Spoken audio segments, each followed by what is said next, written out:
हमारे साथ जन स्वराज के कार्यकारी अध्यक्ष मनोज भारती जी मौजूद हैं। उनसे हम बातचीत करेंगे और जानेंगे कि जन स्वराज जिन 5 वादों के बारे में लगातार बात कर रही है वो क्या हैं और क्यों हैं। मनोज भारती जी, बहुत बहुत स्वागत है आपका। सबसे पहले तो हमारे साथ इस डिजिटल लाइव सेशन में जुड़ने के लिए बहुत बहुत धन्यवाद। एंड आपके थ्रू मैं अपने दर्शकों का भी अभिवादन करना चाहता हूँ। धन्यवाद। मनोज भारती जी, हमने जन स्वराज की तमाम ब्रांडिंग में, सोशल मीडिया पे, पोस्टरों में, हर जगह देखा कि प्रशांत किशोर जी कह रहे हैं कि जन स्वराज आएगा तो 5 चीज़ हो जाएगा। ये 5 चीज़ क्या है, ये वादे? मैं सबसे पहले याद दिलाना चाहूँगा कि हमने समाज को 5 इम्पोर्टेंट वर्गों में डिवाइड किया हुआ है, बांटा हुआ है।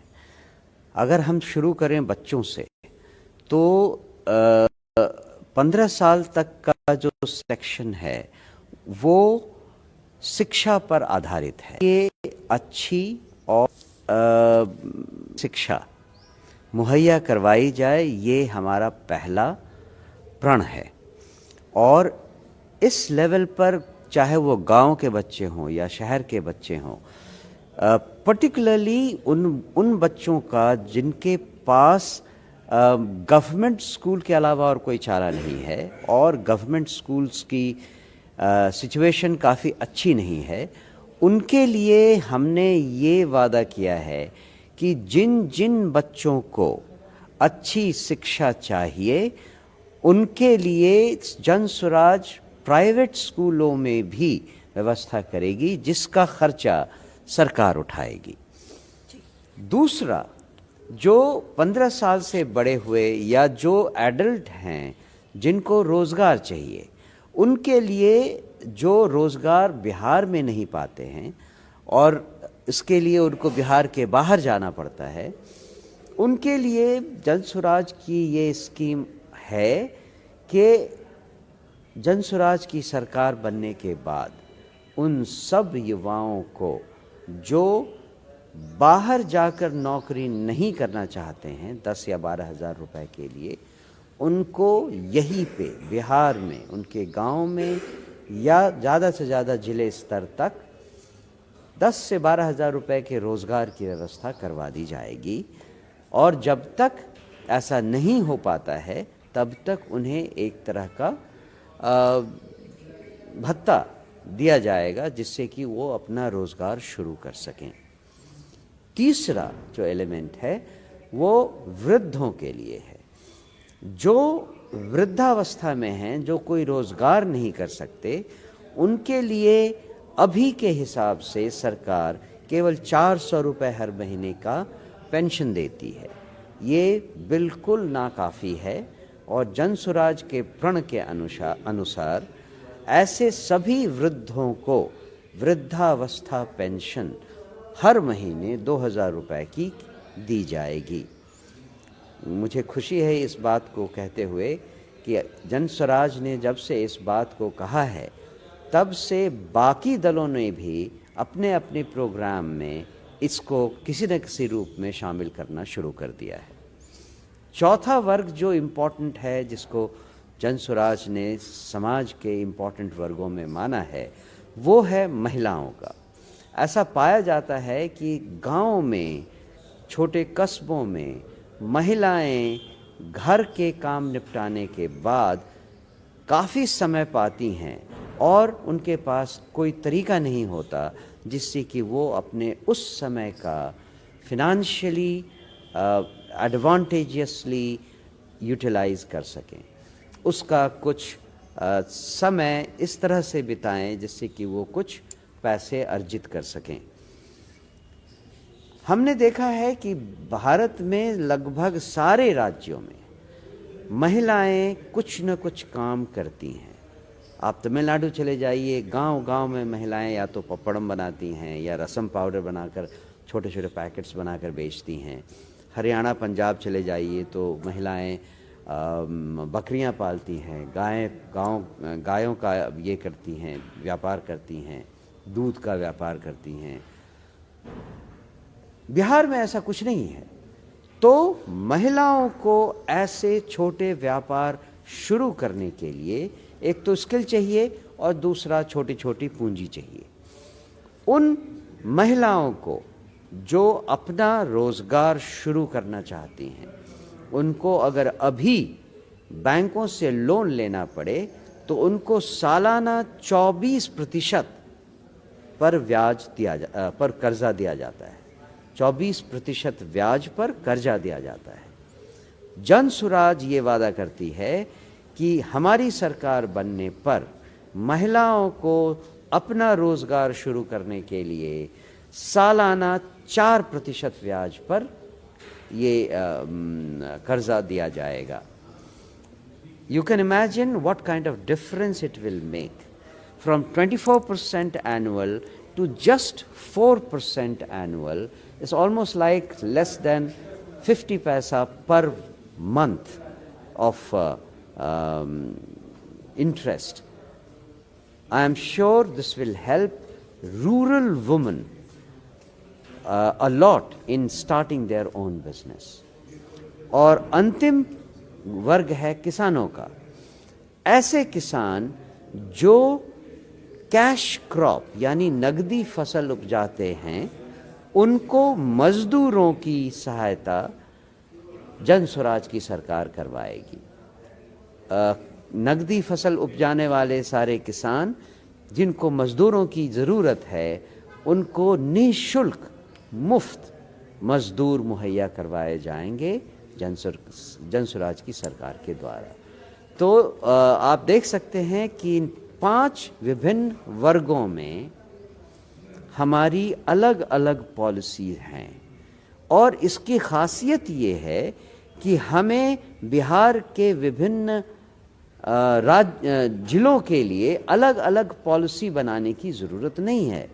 जहाँ रोज़गार की ज़्यादा समस्या है वहाँ रोज़गार में ज़्यादा फंड्स दिए जाएंगे, जहाँ शिक्षा की ज़्यादा समस्या है वहाँ शिक्षा में ज़्यादा फंड्स दिए जाएंगे।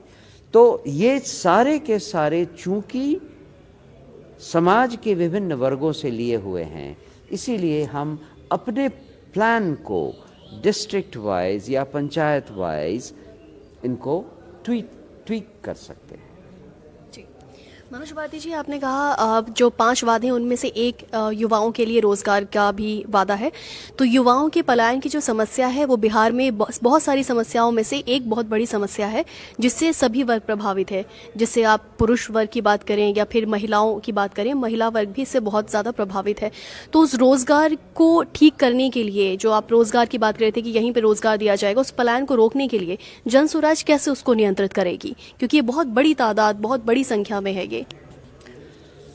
बहुत सारे प्लान्स हैं जिनको हम रोजगार उत्पन्न करने के लिए शुरू कर सकते हैं, चाहे वो रूरल हाउसिंग का हो या रूरल इंफ्रास्ट्रक्चर डेवलपमेंट का हो, या जैसे पुराने भारत में होता था, हर गांव में जगह जगह अच्छी क्वालिटी के वाटर स्टोरेज टैंक्स हुआ करते थे।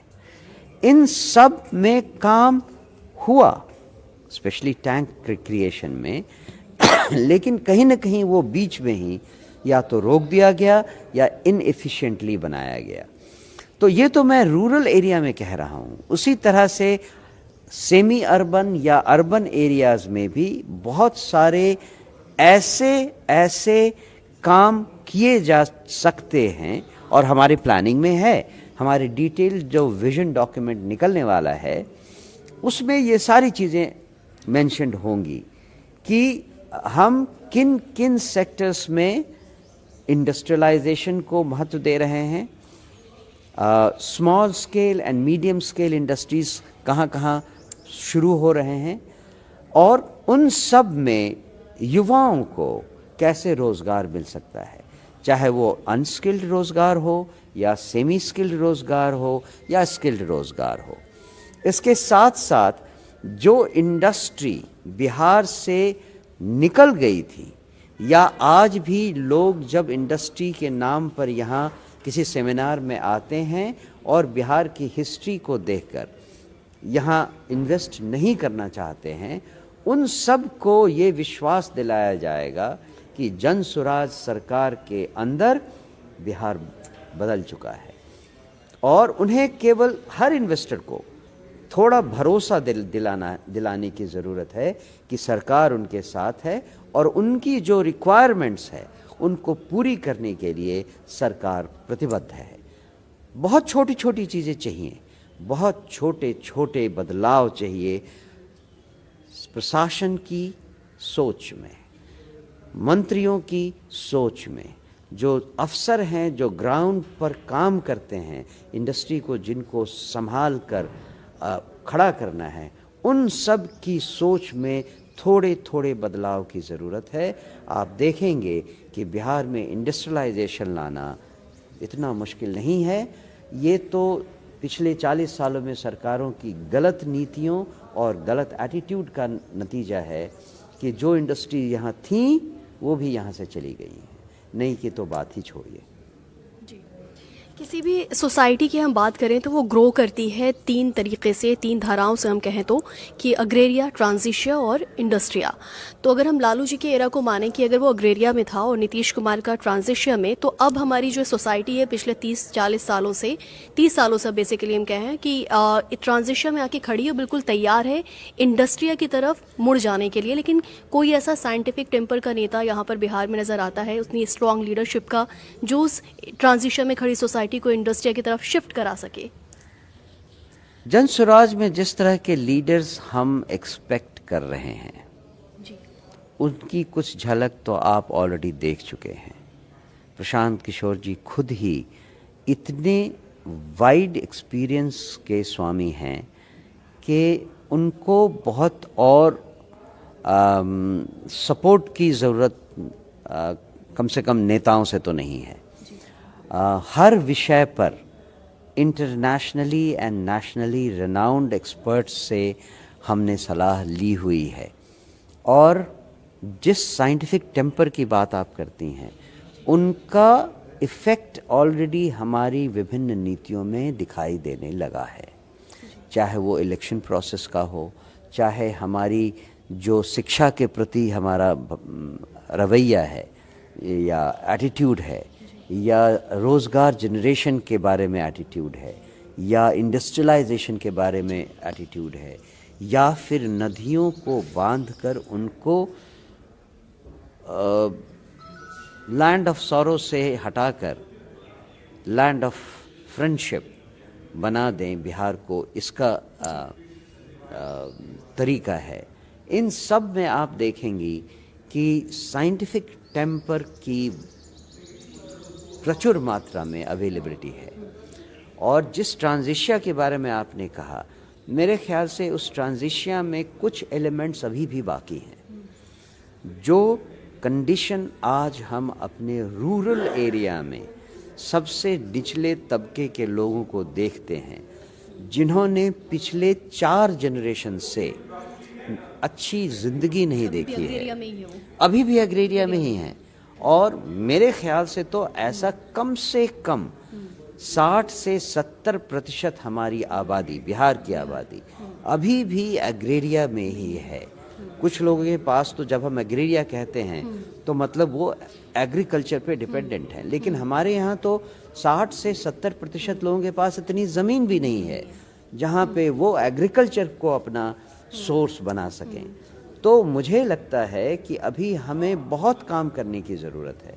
फॉर्चुनेटली जन स्वराज के पास ही केवल ऐसी नीतियां हैं जो तीनों ट्रांजिशन फेज को एक साथ हैंडल करने के लिए केपेबल हैं।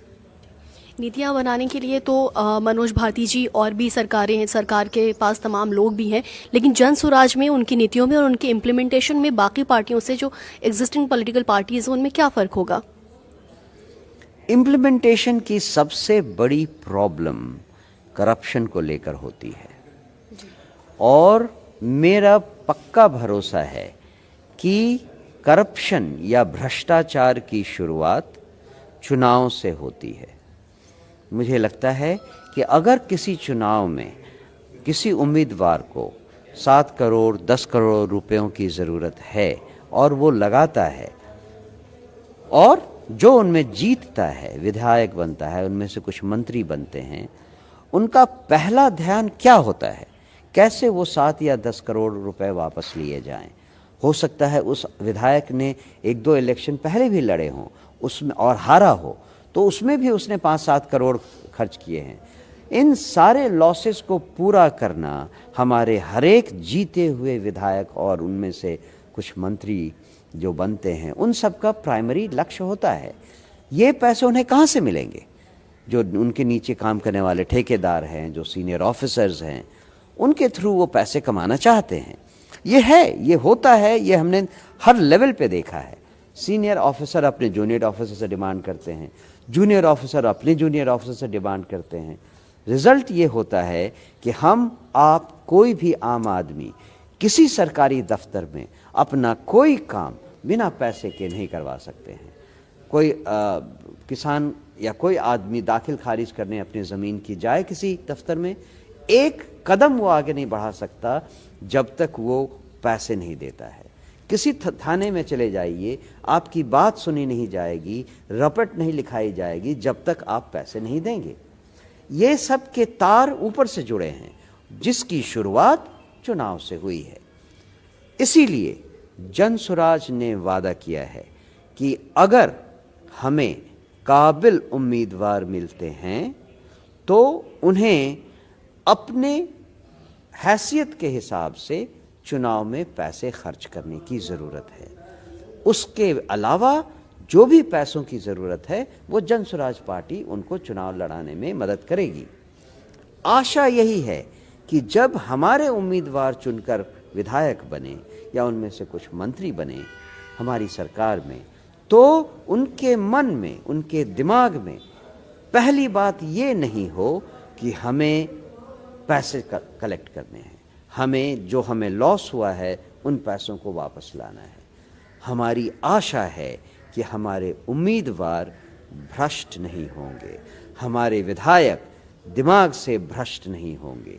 अगर हमारे लीडरशिप में ऐसा भ्रष्टाचार नहीं हुआ तो आगे आने वाले समय में जो उनके नीचे अधिकारीगण काम करते हैं वो कंट्रोल में रहेंगे और उनसे कंट्रोल में रखने की पूरी छूट विधायकों और मंत्रियों को होगी।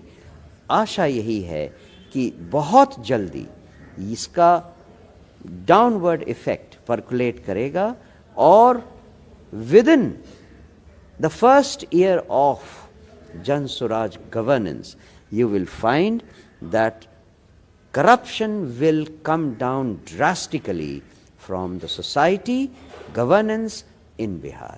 बिहार में प्रशासन से भ्रष्टाचार बहुत जल्दी निकल जाएगा अगर हमारे विधायक और हमारे मंत्री हमारे प्लान के हिसाब से भ्रष्ट नहीं निकले। एक सवाल जो सोशल मीडिया पे बार बार पूछा जाता है और सत्याग्रह आश्रम, बिहार सत्याग्रह आश्रम में भी मैंने ग्राउंड पर कई बार फेस किया कि वहाँ पर जो लोग आते हैं प्रशिक्षण के लिए या फिर ऐसे बाहर से भी जो आते हैं, सो उनका ये कहना है कि जनसुराज में काफ़ी प्रबुद्ध लोगों का कहते हैं कि वहाँ पे जमावड़ा लगता है या फिर रणनीतियाँ बनाई जाती हैं, लोग आकर बातचीत करते हैं। तो उनका ये सवाल ये है कि इतने सारे लोग, क्योंकि कहा यह जाता है कि बहुत सारे अगर विद्वान या प्रबुद्धों को आप एक साथ जोड़ेंगे तो उनको एक साथ डाइल्यूट करके एडजस्ट करना मुश्किल होता है। तो वो कैसे हो रहा है? इतने आप खुद देखें, आप उसका एग्जाम्पल हैं, और भी बहुत सारे जितने भी लोग जुड़ रहे हैं जनसुराज के साथ में, काफ़ी इंटेलेक्चुअल्स हैं, उनको कैसे एक साथ? नहीं, मैं समझ सकता हूँ जो ऐसी धारणा रखते हैं या ऐसी सोच रखते हैं, उनकी बात, उनकी समझ मैं समझ सकता हूँ। लेकिन अंतर ये है कि ये जो शिविर लगाया गया है, ये जो आश्रम है सत्याग्रह आश्रम, या जो ट्रेनिंग दी जा रही है, अगर हम और आप जरा सा ध्यान दें तो ये ट्रेनिंग किसी और चीज़ की नहीं, अपने आप को, अपने मोरल कैरेक्टर को स्ट्रेंथ देने की, स्ट्रांग बनाने की ट्रेनिंग है। हम जब तक अपने लोगों को, जनसुराज के कार्यकर्ताओं को, हम जनसुराज के लीडर्स को ये मोरल ट्रेनिंग ना दें कि हम समाज को बदलने के आए हैं, हम शासन करने नहीं आए हैं, हम समाज को बदलने आए हैं, और समाज को बदलने के लिए हम, आप और सारे आम लोग हर किसी की ज़रूरत है कि वो अपनी सोच को थोड़ा थोड़ा बदले, थोड़ा थोड़ा मोरल कैरेक्टर डेवलप करे, उनको लाए। तो आशा ये है कि अगर हम सारे लीडर्स में ये मोरल कैरेक्टर डेवलप कर पाए अपने ट्रेनिंग सेशन के दौरान, तो जितने विचार आएंगे उनमें एक सामंजस्य होगा, टकराव नहीं होगा, क्योंकि हर आदमी दूसरे के विजन को, उनके विचार को देखकर परखेगा और अपने विचार को उस पे डवटेल करेगा, उसमें मैच करेगा, जिससे कि एक समग्र कॉम्पोजिट थॉट बाहर निकल कर आएगा। मैं फिर से दोहराना चाहूँगा, ट्रेनिंग या आश्रम का प्रमुख उद्देश्य ये है कि हमारे कार्यकर्ता, हमारे लीडर्स ऐसे बने जिनको देखकर आम आदमी कह सके, हाँ ये है लीडर, ये है वो कार्यकर्ता जो हम चाहते हैं। ये उन लोगों से अलग हैं जो बाकी पार्टियों के लिए लोग घूमते हुए आते हैं हमारे दरवाजे पर वोट मांगने। हम चाहते हैं हमारे लीडर्स में, हमारे कार्यकर्ताओं में वो मोरल कैरेक्टर झलके जो आम आदमी को दिखाई दे, तभी उन्हें भरोसा होगा कि जनसुराज बिहार को बदलने आई है, जनसुराज बिहार को बदलने में सक्षम है। बिहार सत्याग्रह आश्रम पे थोड़ी सी बात कर लेंगे। बहुत सारे लोग हैं, तमाम लोग जो ये जानना चाहते हैं कि बिहार सत्याग्रह आश्रम है क्या, किस उद्देश्य से बनाया गया है, और वहाँ पर जो प्रशिक्षण की बात की जा रही है कि प्रशांत किशोर जी प्रशिक्षण दे रहे हैं, तो किस तरीके से प्रशिक्षित किया जा रहा है लोगों को? दो तरह से मैं इस बात को समझाऊंगा। सबसे पहली बात तो ये है, जैसा प्रशांत किशोर जी ने पहले कभी कहा कि आश्रम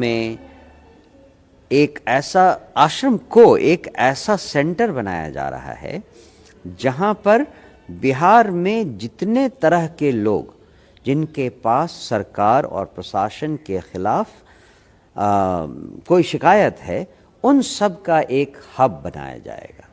अभी तक हमने केवल छात्रों के मुद्दे पर अपना अभियान चलाया था जनवरी के पहले सप्ताह से। अब ये मुद्दा केवल छात्रों का नहीं रहेगा। बिहार में हर वो वर्ग, चाहे वो आंगनवाड़ी वर्कर्स हों, चाहे शिक्षक हों, चाहे सरकारी कर्मचारी हों, चाहे रेलवे के लोग हों, हर वर्ग के पास कहीं न कहीं शिकायतों का पिटारा है। उन सब को एक प्लेटफॉर्म देने की एक ये सेंट्रल जगह बनेगी। दूसरा, जैसा प्रशांत किशोर जी ने कहा, हम चाहते हैं गांव-गांव में हमारे युवा ऐसे प्रशिक्षण लें जिनसे कि वो लोगों को जागरूक कर सकें कि वो जो चीज़ पिछले 40 सालों से झेल रहे हैं, जिस जिंदगी को वो 40 सालों से जी रहे हैं और ऊब चुके हैं, उससे छुटकारा पाने के लिए उनके पास अगर कोई विकल्प है तो वो जनसुराज है। ये मैसेज देने की ट्रेनिंग हमारे युवाओं को दी जाए, इसका एक प्रमुख स्थान है बिहार सत्याग्रह आश्रम। ये तो है जो सामने से कहा जा रहा है, जो बताया जा रहा है। मार्च या अप्रैल तक हम 1 लाख ऐसे वर्कर बनाएं जो गांव-गांव में जाकर बिहार में लोगों को जनसुराज के बारे में और बिहार में बदलाव के बारे में बताएं। उसकी ट्रेनिंग कैसी होनी चाहिए, इसके बारे में प्रशांत किशोर जी ने अपने लोगों को एक बहुत डिटेल्ड ब्रीफिंग दी हुई है, जिससे कि युवाओं को प्रशिक्षित किया जा सके।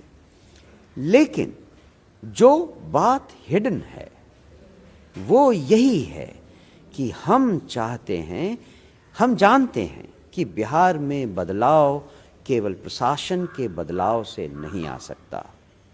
हम अगर बिहार में सही बदलाव लाना चाहते हैं तो समाज के हर स्तर पे लोगों में, लीडर्स में, वर्कर्स में, शासकों में डिसिप्लिन आने की ज़रूरत है। एक सोच का बदलाव ज़रूरी है।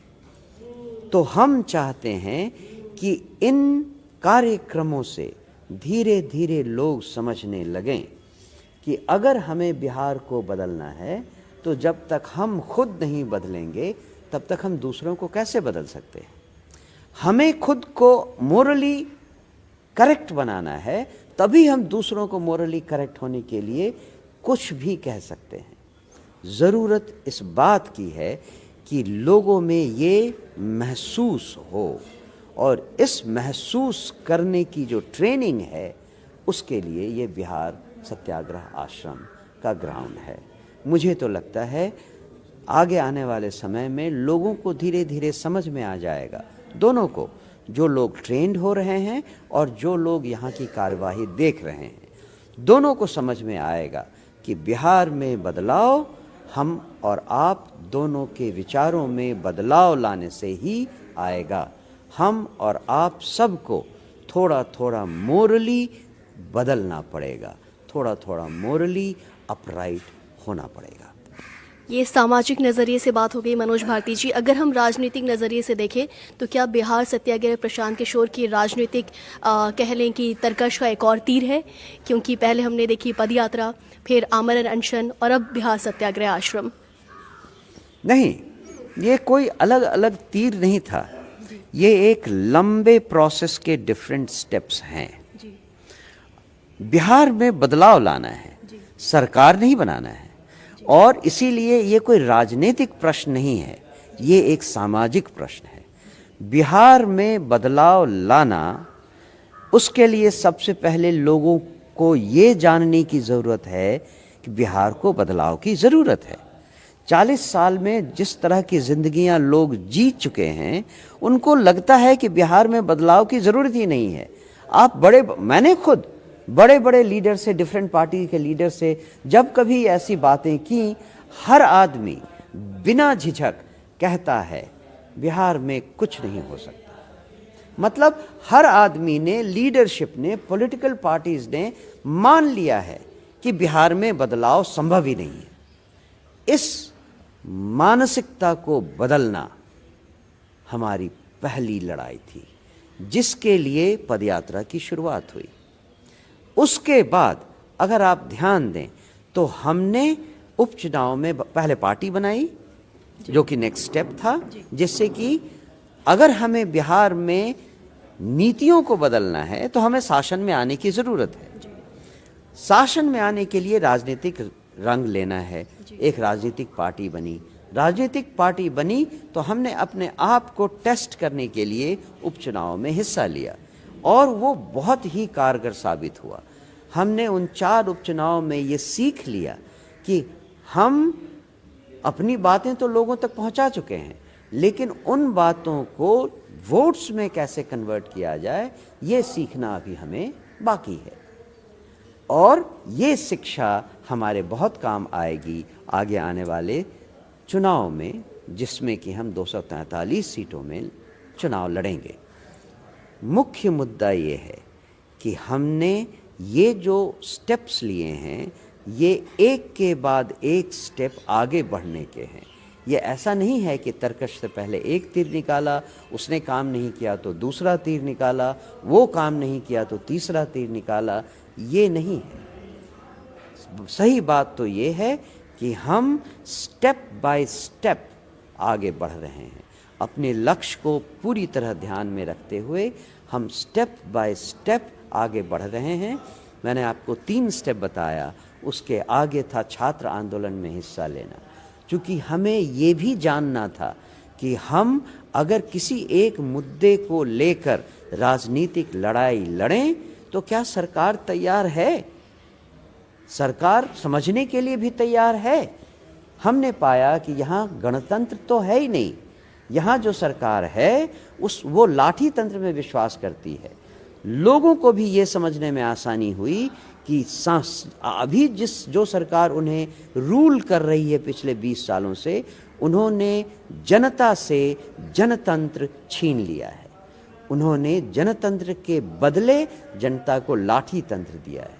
ये भी एक अच्छा स्टेप था जनता को जनसुराज के पास लाने के लिए, लोगों को ट्रेन कर सकें जिससे कि वो जनता के पास जाएं। लाखों वर्कर्स तैयार होंगे 2-3 महीनों के अंदर, जो गांव-गांव जाकर, हर दरवाजे जाकर लोगों को जन सुराज की नीतियों, उनकी भावनाओं, उनके विचारों के बारे में बताएगी।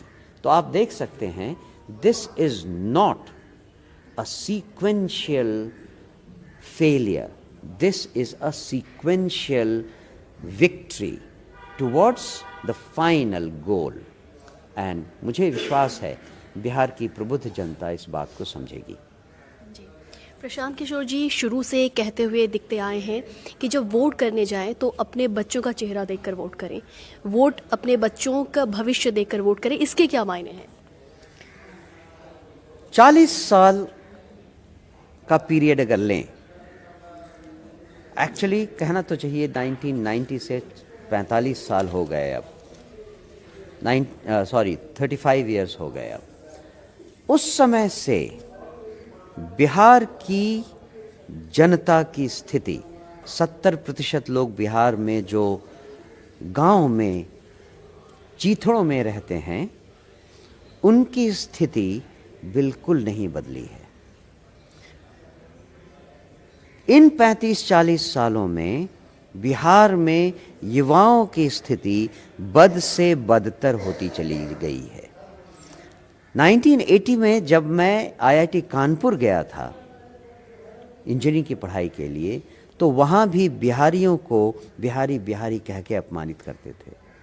आज भी हमारे युवा या तो पढ़ने के लिए या रोज़गार के लिए जब बिहार से बाहर जाते हैं, आज भी उन्हें बिहारी कह के अपमानित किया जाता है। क्या बदला बिहार में? ऐसे मिडिल क्लास के लोग, और मिडिल क्लास क्या, रिच क्लास के लोग, जिनके बच्चे बिहार में किसी तरह से 12वीं पास करते हैं और घर छोड़कर बाहर चले जाते हैं पढ़ने, फिर वापस नहीं आते हैं, उनका घर भी अभी ताले में बंद है। चाहे उनके पास कोठी हो गांव में या किसी भी शहर में उनके पास बड़ा सा बंगला हो, सारे बंगले खाली पड़े हैं क्योंकि उनके बच्चे बिहार वापस आना नहीं चाहते हैं। सब लोगों ने बिहार में जो बदहाली है उसका एक न एक रूप देखा है।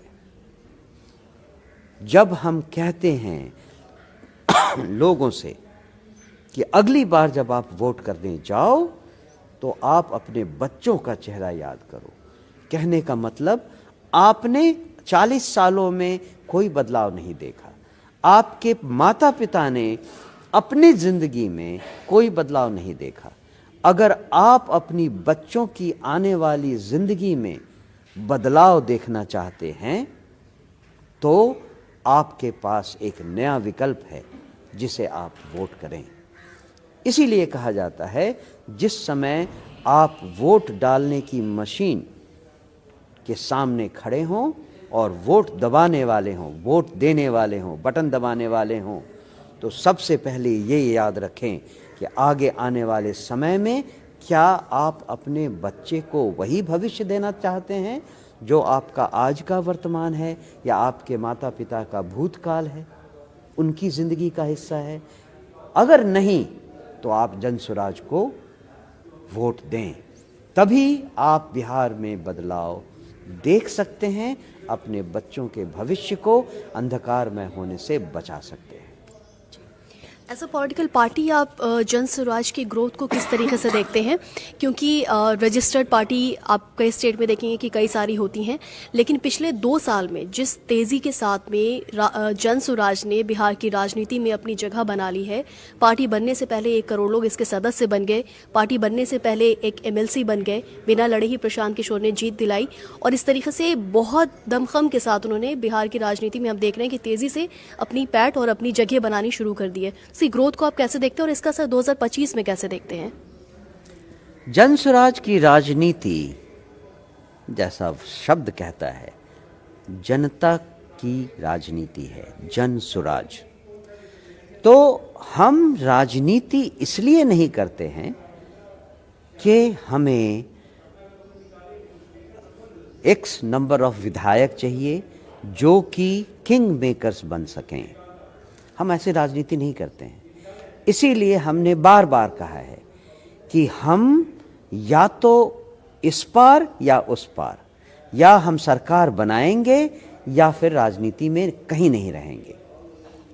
किसी दूसरी पार्टी से गठबंधन ना तो इलेक्शन के पहले करेंगे ना इलेक्शन के बाद करेंगे, चूंकि हमारा मुख्य उद्देश्य शासन में आना नहीं है। और इसीलिए हम कह रहे हैं कि हमारी राजनीति जनता की राजनीति है। हमारा राजनीतिक पथ जनता के द्वार से गुजरता है। हमारी राजनीतिक सोच जनता की सोच से गाइडेड होती है और उनसे ही आगे बढ़ती है। अगर हम आगे राजनीति करेंगे तो हमारे साथ जनता होगी। इसी की सारी जद्दोजहद है, इसी की सारी लड़ाई है, इसी के लिए वो आश्रम है, इसी के लिए पार्टी है, इसी के लिए हमारे एमएलसी और बाकी प्रबुद्ध लोग हैं। हम आपको भरोसा दिलाते हैं कि जनसुराज जब सरकार बनाएगी तो वो जनता की सरकार होगी। हम अपने सारे डिसीजंस जनता की मदद से, जनता के लिए, जनता के द्वारा ही करते हैं और ये आगे भी होता रहेगा। जी, अब हम ये जानना चाहें कि बिहार के लिए एक आइडियल बजट क्या होना चाहिए जनसुराज के नज़रिए से, आपके नज़रिए से? आपने सबसे पहला सवाल पूछा था जी, जनसुराज के 5 प्रमुख सूत्र क्या हैं। मैं उस पर वापस आऊँगा और कहूँगा कि अगर बिहार में जनसुराज की सरकार बनी तो हमारा बजट हमारे उन सूत्रों से गाइडेड होगा। शिक्षा के लिए जो अनुदान चाहिए जिससे कि हर बच्चा अच्छी शिक्षा पाना शुरू करे, अगर सरकारी स्कूल अवेलेबल नहीं है तो पब्लिक स्कूल में पढ़ें जिनके लिए पैसों की ज़रूरत है, तो शिक्षा पर सबसे ज़्यादा ध्यान दिया जाएगा और बजट का वो प्रमुख मुद्दा रहेगा। शिक्षा को ही अगर आगे लें तो शिक्षकों की सिचुएशन, जो विद्यालय बनेंगे उनके इंफ्रास्ट्रक्चर की सिचुएशन, नई नीतियों से जो पढ़ाई होगी उस पढ़ाई के लिए जो बजट की रिक्वायरमेंट है, उन सब पर कोई कोताही नहीं की जाएगी। दूसरा, रोजगार जनरेशन। एक तो उन युवाओं को जिनको रोजगार के बदले मदद की ज़रूरत है, उन सब का पूरा इंतज़ाम किया जाएगा। दूसरा, रोज़गार जनरेशन के लिए जो मुख्य मुद्दे हैं, चाहे रूरल एरिया में हो, सेमी अर्बन एरिया में हो या फिर अर्बन एरिया में हो, उन सब के लिए रोज़गार जनरेशन के लिए जो बजट चाहिए वो हमारा सेकेंड इम्पॉर्टेंट बजटरी प्रोविज़न होगा। तीसरा, वृद्धों का पेंशन, वृद्धों के लिए वृद्धाश्रम, उनके लिए स्वास्थ्य की व्यवस्था, इन सब से रिलेटेड जो खर्च हैं उसमें बजट का तीसरा इम्पॉर्टेंट रोल होगा। महिलाओं के लिए व्यवसाय, इन जनरल व्यवसाय, इंडस्ट्रियलाइजेशन, उसके लिए एक बहुत बड़ी स्कीम जो बनी है उसके लिए रिक्वायर्ड बजट उसमें लाया जाएगा।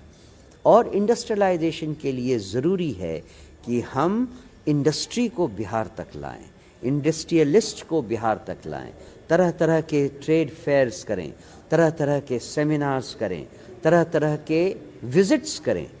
अगर हमें अपना इंफ्रास्ट्रक्चर डेवलप करना है, पोर्ट्स बनाने हैं, रिवर पोर्ट्स बनाने हैं, रिवर एम्बैंकमेंट बनाना है, इंडस्ट्रियल जोन्स बनाने हैं, उन सब में विजिट्स करवाएं, जिन लोगों को वहाँ काम करना है उनको लाएं। इन सब के लिए जो बजट चाहिए उसमें कोई कमी नहीं रखी जाएगी। एक और जो मेन मुद्दा है वो किसानों का है। किसानों को किस तरह से एनरिच किया जाए, किस तरह से उनको सशक्त बनाया जाए, उनके लिए क्या ज़रूरी है, चाहे वो इंफ्रास्ट्रक्चर में हो, टेक्नोलॉजी में हो, ट्रेनिंग में हो या रॉ मटेरियल में हो, किस तरह से उनको सशक्त बनाना है और उनके प्रोडक्ट को किस तरह से इंडस्ट्री तक पहुंचाना है, इन सब का ध्यान कृषि के अंतर्गत लाया जाएगा। और एक बहुत प्रमुख मुद्दा जो अभी हमारे 5 सूत्र में नहीं है, जिसका मेंशन मैंने किया, लेकिन वो मेरे ख्याल से एक स्पेशल मुद्दा रहेगा, वो है रिवर्स को, नदियों को दोस्त बनाना, नदियों के तटबंधों को कंट्रोल में लाना और उन्हें अपना शत्रु नहीं अपना दोस्त बनाना। इसमें जितना खर्चा हो सके वो किया जाएगा। बहुत बहुत धन्यवाद मनोज जी आपका। तो हमारे साथ थे जनसुराज के कार्यकारी अध्यक्ष मनोज भारती जी। तमाम चीज़ें जो आप लोग को जाननी होंगी वो मुझे लगता है कि बहुत सारी चीज़ें साफ़ हो गई होंगी, और साथ ही साथ जो बिहार के लोगों का अगर कोई शिकायत रही है बजट के लिए और अभी भी है, तो उस पर जनसुराज का जो स्टैंड और नज़रिया है वो भी साफ़ हो गया होगा। ये लाइव सेशन हम यहीं पर अब समाप्त करेंगे। जनसुराज के जो 5 वादे हैं वो क्या हैं, वो कैसे पूरे किए जाएंगे, इन सब पर मनोज भारती जी ने खुलकर बात की। ये लाइव सेशन हम लगातार जारी रखेंगे आपके साथ में। आप तमाम लोग जो हमें देख रहे हैं उनका बहुत बहुत धन्यवाद। आप अपने कमेंट्स सेक्शन में अपने कमेंट लिख सकते हैं, अपनी प्रतिक्रियाएं वहां पर देख सकते हैं, और साथ ही साथ अगर आपका कोई सुझाव है तो वो भी दे सकते हैं। फिलहाल इस एपिसोड में इतना ही। तब तक के लिए नमस्कार।